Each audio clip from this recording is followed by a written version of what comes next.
आज देश देख रहा है मोदी दूसरी मिट्टी का इंसान है। पूर्वांचल एक्सप्रेसवे का उद्घाटन कहीं नहीं तो आजमगढ़ के सब आदमी कहत रहे कि अब लखनऊ में जहाज से उतर के हमन यहां भारत माता की। सभी से अनुरोध है अपने स्थान पर बैठ जाएं।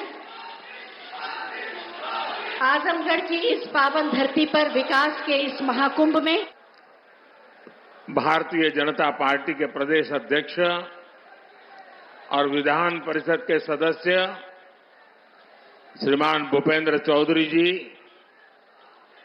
उत्तर प्रदेश सरकार के सभी आदरणीय मंत्रीगण, सांसदगण, अन्य महानुभाव और आजमगढ़ के मेरे प्यारे भाई और बहनों,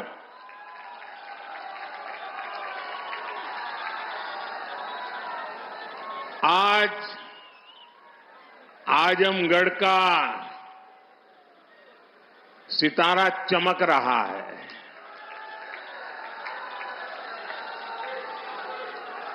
एक जमाना था जब दिल्ली से कोई कार्यक्रम हो और देश के अन्य राज्य उसके साथ जुड़ते थे। आज आजमगढ़ में कार्यक्रम हो रहा है और देश के अलग अलग कोने से हजारों लोग हमारे साथ जुड़े हुए हैं। जो हजारों लोग जुड़े हैं, मैं उन सबका भी स्वागत करता हूं, अभिनंदन करता हूं। साथियों, आज केवल आजमगढ़ नहीं बल्कि पूरे देश के विकास के लिए कई विकास परियोजनाओं का यहां से शुभारंभ हो रहा है।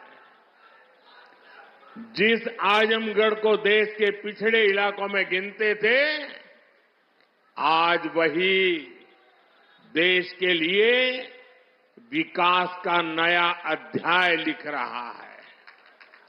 आज आजमगढ़ से कई राज्यों में करीब 34,000 करोड़ रुपए के प्रोजेक्ट्स, उसका लोकार्पण और शिलान्यास हुआ है।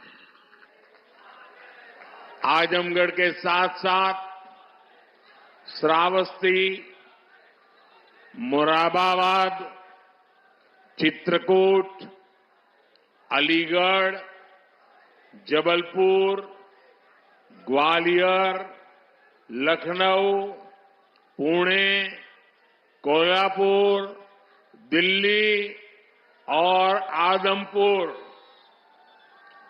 इतने सारे एयरपोर्ट्स पर नए टर्मिनल भवन का उद्घाटन हुआ है और इन टर्मिनल्स के लिए कितनी तेजी से काम हुआ है, इसका एक उदाहरण ग्वालियर का विजया राजे सिंधिया एयरपोर्ट भी है। ये एयरपोर्ट सिर्फ 16 महीने की अवधि में बनकर तैयार हो गया है।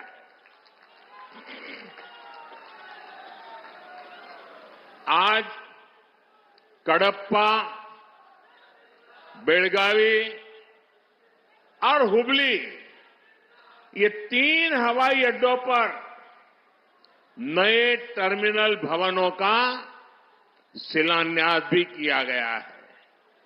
ये सारे प्रयास देश के सामान्य मानवी के लिए हवाई जहाज की यात्रा को और ज्यादा सहज और सुलभ बनाएंगे।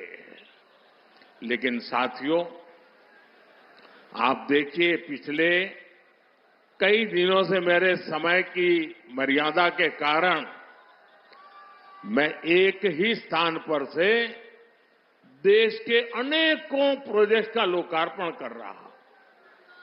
और जब लोग सुनते हैं कि देश में एक साथ इतने एयरपोर्ट, एक साथ इतने रेलवे स्टेशन, एक साथ इतने हवाई अड्डे, एक साथ इतने आईआईएम, एक साथ इतने एम्स, लोग अचरज हो जा रहे हैं। और कभी कभी पुरानी जो सोच रहती थी ना, तो इसको भी उसी चौखट में बिठाते हैं और क्या कहते हैं, अरे भाई ये तो सब चुनाव का मौसम है ना। अरे मेहरबान, चुनाव के मौसम में पहले क्या हुआ करता था? पहले की सरकारों में बैठे हुए लोग जनता की आंख में धूल झोंकने के लिए घोषणाएं कर देते थे। कभी कभी तो इनकी हिम्मत इतनी होती थी कि पार्लियामेंट में भी रेलवे की नई नई योजनाएं घोषित कर देते थे, बाद में कोई पूछने वाला नहीं। और जब मैं एनालिसिस करता तो 35 साल पहले घोषणा हुई। कभी चुनाव के पहले पत्थर गाड़ देते थे आकर के, फिर खो जाते थे, पत्थर भी खो जाते थे, नेता भी खो जाते थे। यानी सिर्फ घोषणाएं होना। और मुझे याद है जब 2019 के वर्ष में मैं कोई भी योजना घोषित करता था या शिलान्यास करता था, तो पहला हेडलाइन यही बनता था कि देखो भाई ये तो चुनाव है इसलिए हो रहा है। आज देश देख रहा है मोदी दूसरी मिट्टी का इंसान है।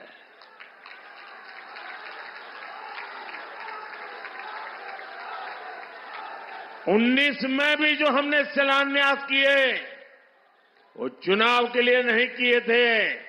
आज उसको धरातल पर उतरते हुए देख सकते हैं, उद्घाटन कर चुके हैं। और आज 24 में भी कोई मेहरबानी करके इसको चुनाव के चश्मों से न देखें। ये विकास की मेरी अनंत यात्रा का अभियान है और मैं 2047 तक देश को विकसित भारत बनाने के संकल्प के लिए तेज गति से दौड़ रहा हूं, तेज गति से देश को दौड़ा रहा हूं। दोस्तों,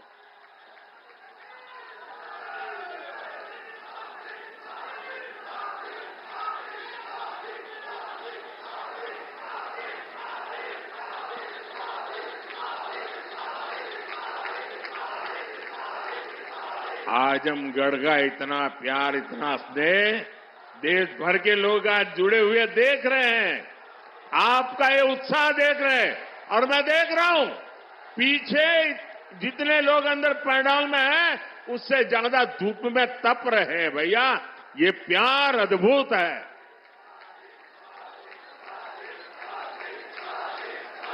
साथियों, एयरपोर्ट, हाईवे और रेलवे से जुड़े इंफ्रास्ट्रक्चर